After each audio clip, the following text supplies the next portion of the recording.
Jadi kita bisa lihat bahwa ya tidak ada permasalahan Mariologi di awal Protestantisme, ya tidak ada, ya. Anda lihat itu bahkan sudah Protestantisme itu Martin Luther 1546, ya. Coba lihat di situ dia menulis apa di sermon, ya, Work of Luther volume 11 halaman 319 sampai 320. Apa yang dikatakan tentang Bunda Maria di situ? Sudah menjadi iman kita bahwa Maria adalah ibu Tuhan dan tetap perawan. Nah, dia mendukung tentang dogma tentang Bunda Maria. Kristus kita percaya lahir dari rahim yang tetap sempurna. Itu kata Martin Luther. Oke? Ya, jadi kalau ada yang mempersoalkan mengatakan bahwa permasalahan pertama-tama yang membedakan adalah karena Mariologi, sorry, Anda kurang baca. Anda kurang baca sejarah, ya. Makanya Anda mengatakan itu. Oke? Sekarang kita lihat John Calvin, ya. Apa kata John Calvin, ya. Jadi tidak pernah ada persoalan itu di dalam tesis Martin Luther, bahkan di dalam pengajaran yang mereka sebut sebagai reformit atau reformator tanda petik.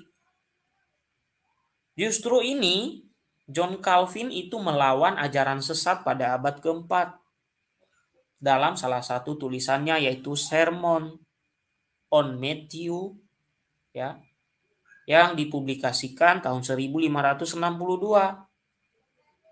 Apa yang disampaikan? Ada orang-orang yang ingin mengartikan dari perikop Matius 1 ayat 25 bahwa perawan Maria mempunyai anak-anak selain dari Kristus, putra Allah, dan bahwa Yusuf berhubungan dengannya kemudian.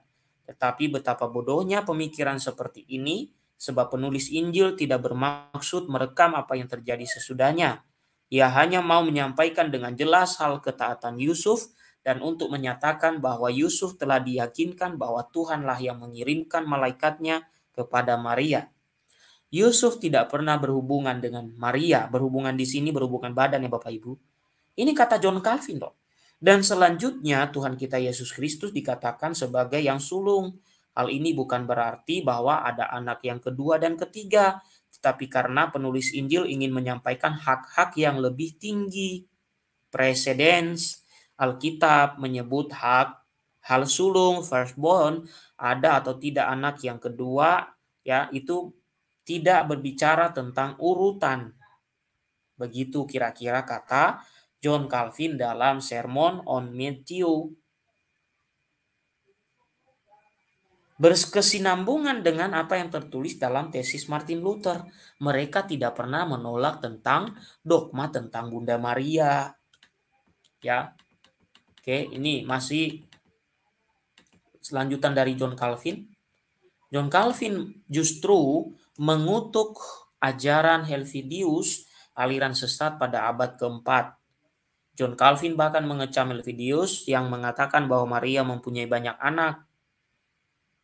Nah, bukan hanya John Calvin dan Martin Luther, yang lain juga mengakuinya. Kita lihat. Oke. Nah, Zwingli mengatakan, saya yakin dan percaya bahwa Maria sesuai dengan perkataan Injil sebagai perawan murni melahirkan putra Allah dan pada saat melahirkan dan sesudahnya selalu tetap murni dan tetap perawan. Akhirnya, John Wesley juga menyampaikan hal yang sama. Saya percaya bahwa dia, Tuhan Yesus, telah menjadi manusia, menyatukan kemanusiaan dengan keilahian dalam satu pribadi. Dikandung oleh suatu kuasa Roh Kudus, dilahirkan oleh perawan Maria yang terberkati, yang setelah melahirkannya tetap murni dan tetap perawan, tak bernoda.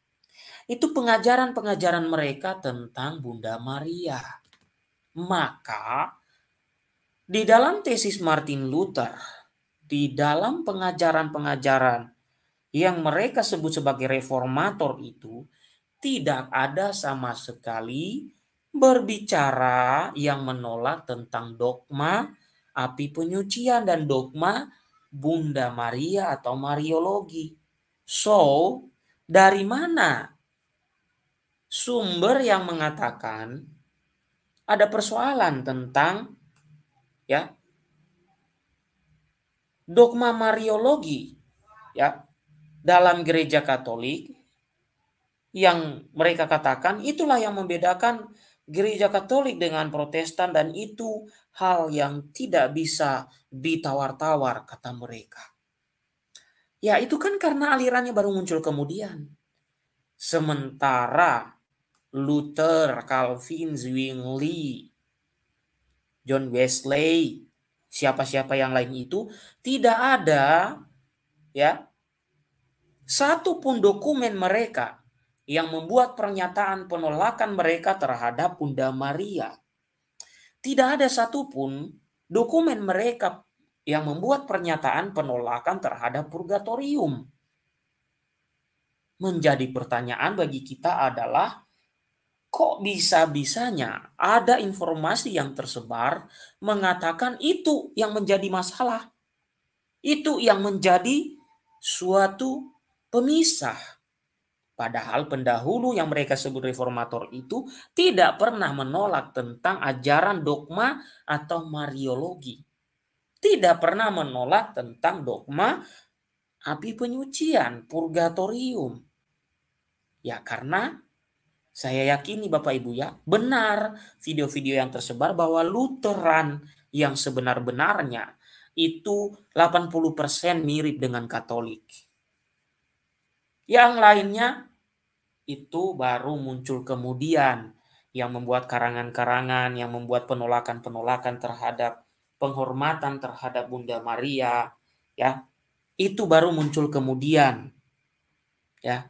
Kurang main, kurang jauh mainnya, kurang banyak bacanya, tapi sudah menyimpulkan dan menelan bulat-bulat informasi dari orang lain yang dia dengarkan. Ya. Oke. Sekarang kita lihat lagi ya.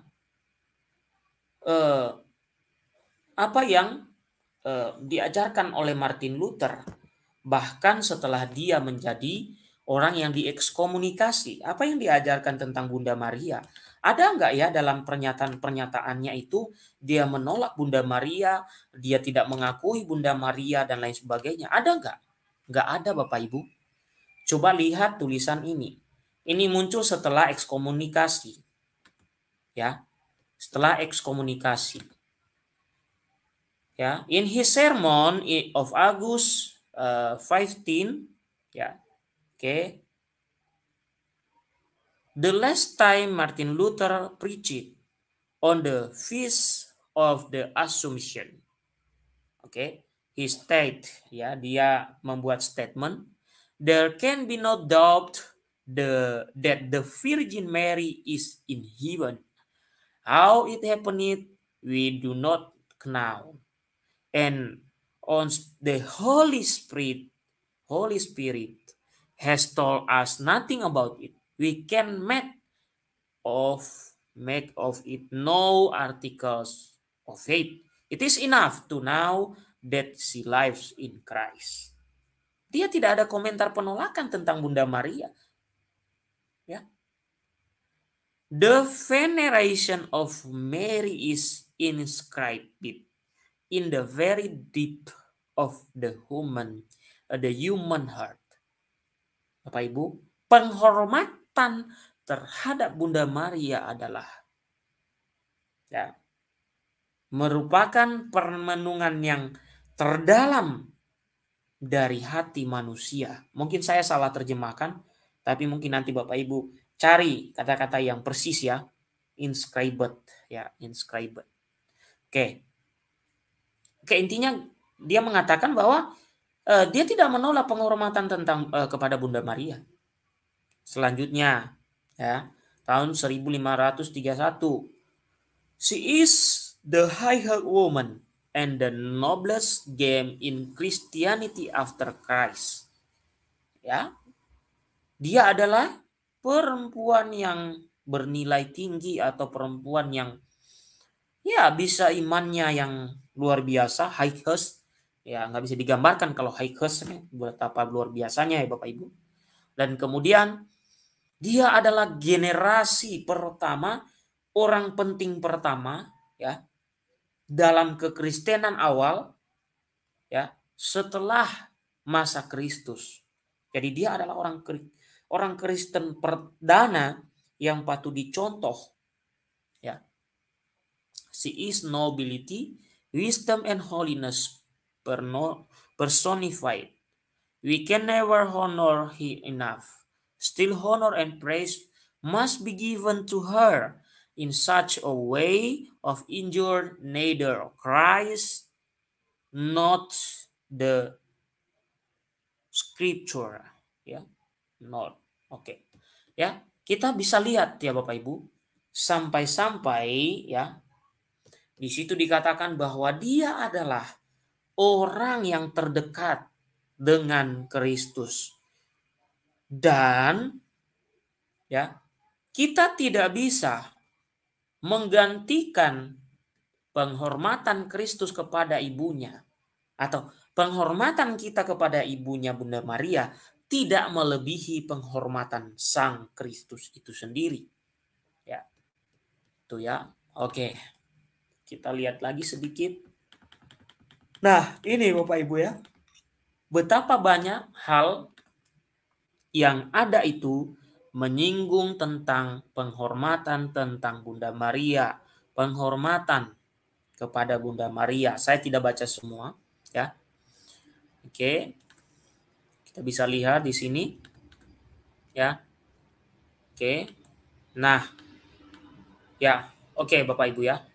Nah, artinya tidak ada ajaran Martin Luther yang menolak dogma mengenai Bunda Maria.